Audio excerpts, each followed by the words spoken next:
আমার নাম মামুন। আজকে শৈশবের স্মৃতিগুলো মনে পড়ে গেল। প্রথম দিনের ভয়, শেষ দিনের কান্না, স্কুল জীবনের আবেগগুলো সব সময় খাঁটি ছিল। আমাদের স্কুলের নাম নসিংপুর সরকারি প্রাথমিক বিদ্যালয়। আমাদের স্কুলটি স্থাপিত হয়েছিল 1920 সালে। সেই পুরনো স্কুলের বারান্দা, যেখানে কাটানো প্রতিটি মুহূর্ত আজ শুধুই স্মৃতি।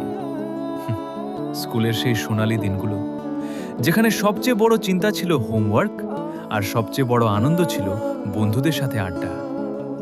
ক্লাসের শেষ বেঞ্চের সেই লুকোচুরি আর টিফিনের বেলার সেই হাসি কান্না আজও মনের মণিকোঠায় জ্বলজ্বল করে। আজও ভুলতে পারি না ক্লাস শেষে তাড়াহুড়ো করে টিফিন বক্স গুছিয়ে বাড়ি ফেরা সেই আনন্দ, ফেলে আসা সেই অ্যাডভেঞ্চার, যেখানে হোমওয়ার্ক না করার ভয়ে পেটে ব্যথা হতো। যখন আমাদের কোনো ভবিষ্যতের চিন্তা ছিল না, শুধু আজকের আনন্দটুকুই ছিল যথেষ্ট। স্কুলের মাঠের ধুলোমাটি মেখে বড় হওয়া আমরা আজও সেই বন্ধুত্বের টানে ফিরে আসি। তো সবাই ভালো থাকবেন। দেখা হবে নতুন কোনো ভিডিও নিয়ে।